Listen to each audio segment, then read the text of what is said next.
Halo Sobat Bola Mania, kembali lagi di BRC Official. Ada kabar menarik nih mengenai maksimalkan 3 laga kandang, asa PSM Makassar ke papan atas Liga 1.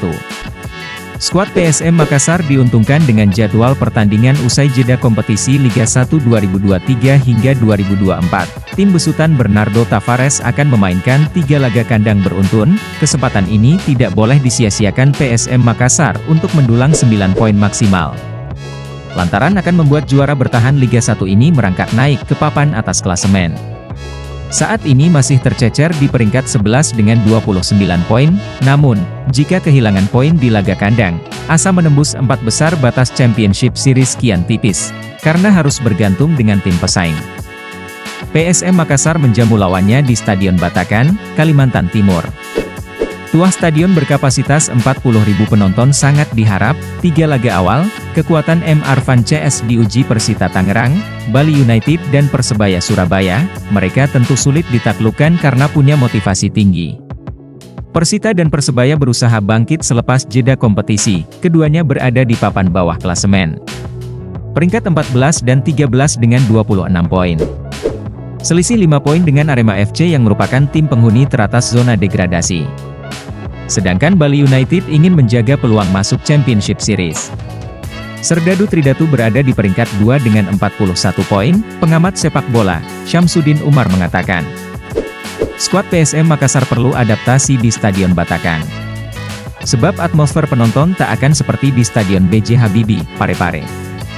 Olehnya itu, mental pemain juga sangat penting, ini yang jadi masalah kalau main di Batakan butuh adaptasi. Bagaimana bisa berkomunikasi gestur dengan penonton? Mental juga. Harus anggap home sendiri, katanya saat dihubungi melalui telepon Sabtu, 27 Januari 2024. Ex-asisten timnas ini mengatakan, di Kaltim memang banyak orang Sulsel yang merantau. Mereka bisa memberikan dukungan bagi pasukan Ramang. Begitupun dengan supporter dari Sulsel bisa mendukung langsung, namun, perlu diingat tidak setiap pertandingan mereka akan datang. Khususnya supporter dari Sulsel karena biaya banyak pasti harus dikeluarkan, seperti biaya tiket kapal, biaya hidup di sana dan tiket ekonomi, belum lagi, kalau PSM Makassar meraih hasil kurang maksimal di kandang. Tentu ini juga akan mempengaruhi animo penonton, perhitungan dari segi ekonomi, waktu dan motivasi. Jangan awal-awal semangat, begitu tim kalah berkurang animonya. Makanya, penting untuk adaptasi bagi pemain, ucapnya.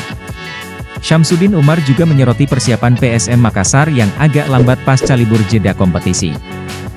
Klub asal Kota Anging Mamiri ini memang paling lambat menggelar latihan dibanding tim Liga 1 lainnya, baru latihan perdana pada Kamis 18 Januari, sementara tim lainnya telah memulai sejak awal Januari, ditambah lagi skuad belum lengkap. Pemain asing Yuran Fernandes belum gabung latihan. Padahal, pemain asal Tanjung Verde itu salah satu pilar penting di lini belakang. Walau demikian, ia harapkan seluruh persiapan matang sebelum pertandingan. Nah itu dia Sobat Bola Mania untuk update kabar kali ini. Bagaimana pendapat kalian Sobat? Tulis pendapat kalian di kolom komentar ya Sobat dan jangan lupa untuk like, comment, and subscribe.